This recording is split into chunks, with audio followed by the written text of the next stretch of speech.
নমস্কার বন্ধুরা, আশাদের খোঁজে রান্নাঘরে আপনাদের স্বাগত জানাই। আজ আমি রান্না করব কাতলা মাছ। কাতলা মাছ রান্নার উপকরণ নিয়েছি আলু বেগুন দিয়ে কাতলা মাছের ঝোল করব ধনেপাতা দিয়ে।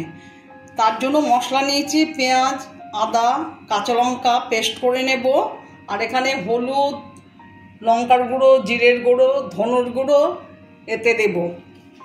আমি এখন গ্যাস অন করে মাছটা ভেজে নিতে মশলাটা পেস্ট করা হয়ে যাবে। তেল দিয়ে দিলাম মাছ ভাজার জন্য। পেঁয়াজ পেস্ট হয়ে গেছে, এদিকে তেল গরম হয়ে গেছে, মাছ ছেড়ে দিচ্ছি।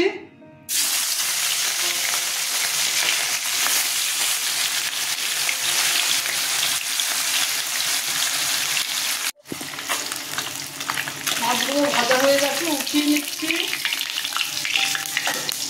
আবার ছেড়ে দিচ্ছি।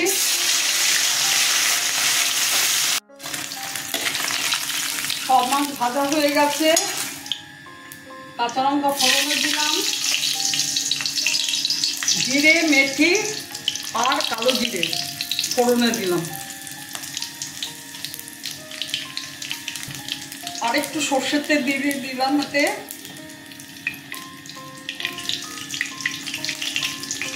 কাঁচা লঙ্কা, আদা, পেঁয়াজ ছেড়ে দিলাম।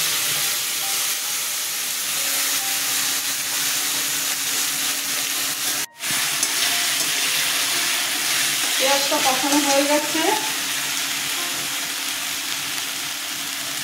1 চামচ হলুদ, 1 চামচ লঙ্কার গুঁড়ো, 1 চামচ জিরের গুঁড়ো, 1 চামচ ধনের গুঁড়ো দিয়ে দিলাম।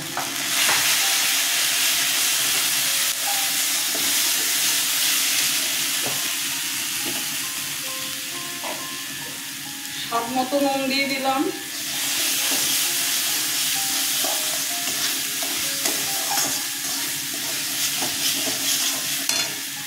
বেগুনগুলো দিয়ে দিলাম।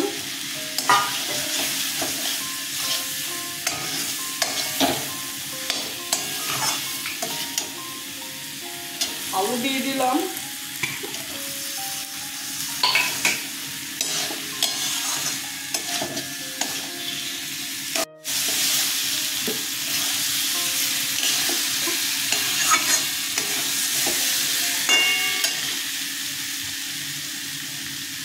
কষানো হয়ে গেছে, জল দিয়ে দিচ্ছি।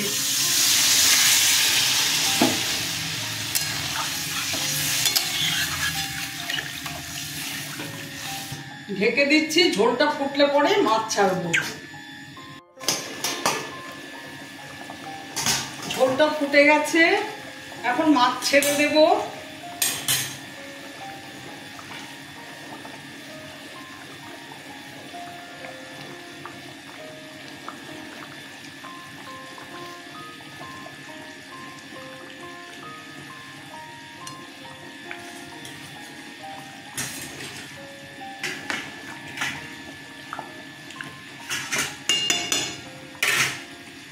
দুটো কাঁচা লঙ্কা দিয়ে দিলাম, ধনেপাতা দিয়ে দিলাম,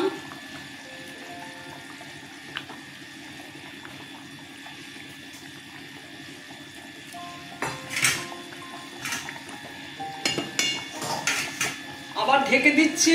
মিনিট 3 পরে ঢাকাটা খুলবো।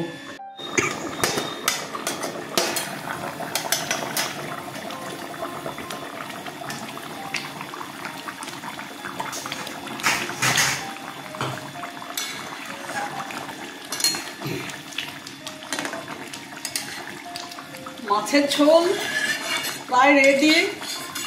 আমার ভিডিওটা যদি আপনাদের ভালো লেগে থাকে প্লিজ একটা লাইক, শেয়ার, অবশ্যই সাবস্ক্রাইব করে দেবেন, সাথে কমেন্টস দেবেন।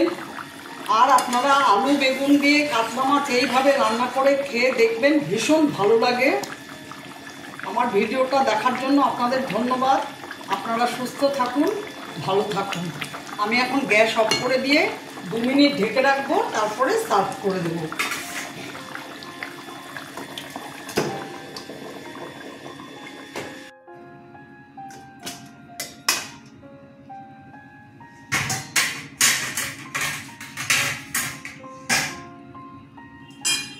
দেখুন কেমন হয়েছে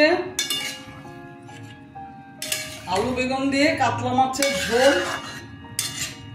আমি এখন সার্ভ করে দেবো।